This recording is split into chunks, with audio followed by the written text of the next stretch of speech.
Hi everyone, the civilian talk के इस नए वीडियो में स्वागत है। दोस्तों, इस वीडियो के अंदर हम सीखेंगे कि साइट पे किस तरह से आपको कंक्रीट ऑर्डर करना चाहिए, कंक्रीट क्वांटिटी कैसे निकालते हैं और ऑर्डर करने से पहले किस किस बातों को आपको माइंड में रखना होता है। देखिए दोस्तों, जब भी आप साइट पे काम करने जाते हैं एज ए फ्रेशर इंजीनियर, तो आपको ये सारी समस्या का सामना करना पड़ता है।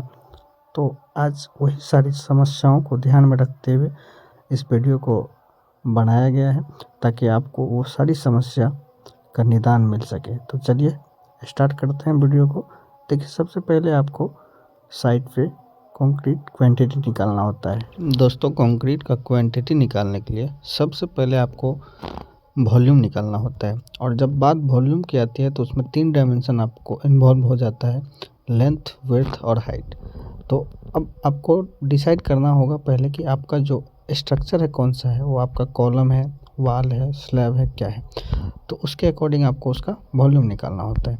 अगर मान लीजिए आप स्लैब का शटरिंग किए हुए हैं, स्लैब का कंक्रीट करना है, तो स्लैब के केस में क्या होगा, आपका लेंथ उसको देखना है, विड्थ देखना है, और कितना आप थिकनेस कंक्रीट डाल रहे हैं वो देखना है।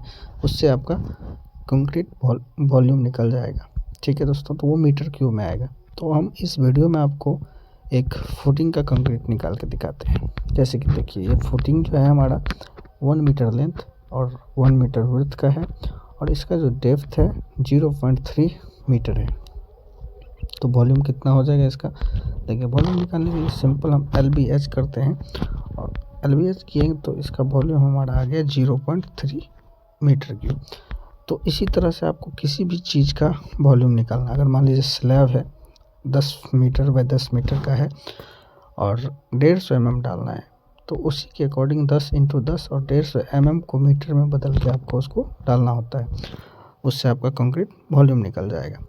तो इस तरह से वॉल्यूम निकालने के बाद आपको कंक्रीट ऑर्डर करना है। अगर देखिए बल्क क्वांटिटी आपका कंक्रीट है, बहुत ही ज़्यादा मात्रा में है, तो उसको कितना वो डिस्पैच कर रहा है RMC प्लांट वाला, उसके अकॉर्डिंग आपको निकालना होता है।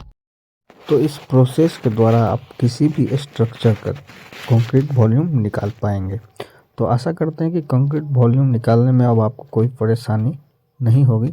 चलिए अब बात करते हैं कि अगर बल्क क्वांटिटी में कंक्रीट आ गया है, मान लीजिए कि आपको बहुत बड़ा वाल करना है, स्लैब करना है या राफ्ट फाउंडेशन करना है, क्योंकि उस सब के अंदर कंक्रीट क्वांटिटी 100 MQ से ज़्यादा जाता है, कहीं कहीं तो 1000 MQ से भी प्लस जाता है। तो उस कंडीशन में आप किस तरह से बल्क में ऑर्डर करेंगे कंक्रीट। देखिए, जनरली जो हमारा RMC प्लांट का व्हीकल्स आता है उसमें 5 से 6 MQ कंक्रीट वो डिस्पैच करता है। तो उसके अकॉर्डिंग आप वहाँ से कंक्रीट मंगा सकते हैं कि भाई मेरे को 5 चाहिए, 6 चाहिए एक बार में। क्योंकि देखिए, कंक्रीट आप एक बार में बहुत ज़्यादा भी आप गाड़ी मंगा के नहीं रख सकते, क्योंकि उससे होता क्या कि कंक्रीट टाइट हो जाएगा, और कंक्रीट डालने का कंडीशन होता है उसके अकॉर्डिंग ही आपको कंक्रीट डालना पड़ता है। ज़्यादा टाइट हो गया या स्लंप में कोई दिक्कत आती है तो आपको वो कंक्रीट डालने नहीं दिया जाता है साइट पे। तो वो सारी चीज़ों का भी आपको ख्याल रखना ही पड़ेगा एज ए इंजीनियर। तो इस सब बातों को आपको कंक्रीट ऑर्डर करते समय ध्यान रखना पड़ेगा। और देखिए किस तरह से इंजीनियर्स लोग कंक्रीट डालते समय कॉन्शियस रहते हैं। तो ये सारी चीज़ें हैं जो कंक्रीट ऑर्डर करते समय आपको ध्यान में रखना है। उसके बाद दूसरी चीज़ जो आती है, जब भी आप वाल और स्लैब का कंक्रीट एक साथ करते हैं, दैट मीन्स कि अगर आप मैवन शटरिंग में काम कर रहे हैं तो वाल कंक्रीट ख़त्म होने के बाद स्लैब का कंक्रीट होता है, और दोनों का ग्रेड अलग अलग होता है।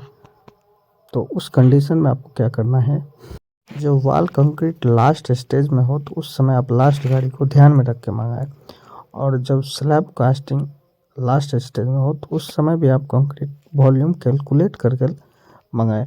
क्योंकि उसके लास्ट में होता क्या है कि कंक्रीट अगर आप ज़्यादा मंगा लेते हैं तो कंक्रीट वेस्टेज हो जाता है, और कहीं कहीं तो ऐसा होता है कि वेस्टेज कंक्रीट के लिए आपको बहुत सारा क्या बोलते हैं बात सुनना पड़ जाता है। तो उस सब चीज़ें आपको एज ए इंजीनियर ध्यान में रखना है, और सारी चीज़ को आपको मेजरमेंट के हिसाब से ही करना है। जितना मेजरमेंट आ रहा है उसी के अकॉर्डिंग आप कंक्रीट मंगाइए, उसी के अकॉर्डिंग काम कीजिए। इससे ना आपको परेशानी होगी ना आपके क्लाइंट को परेशानी होगी। तो आशा करते हैं दोस्तों कि इस वीडियो में किस तरह से कंक्रीट ऑर्डर किया जाता है, कैलकुलेट किया जाता है, वो सारी समस्याओं का निदान हो गया होगा। अगर फिर भी किसी भी तरह का डाउट है आपके मन में तो आप बेझिझक हमारे वीडियो के नीचे कमेंट कीजिए। धन्यवाद। Thank you so much for watching this video.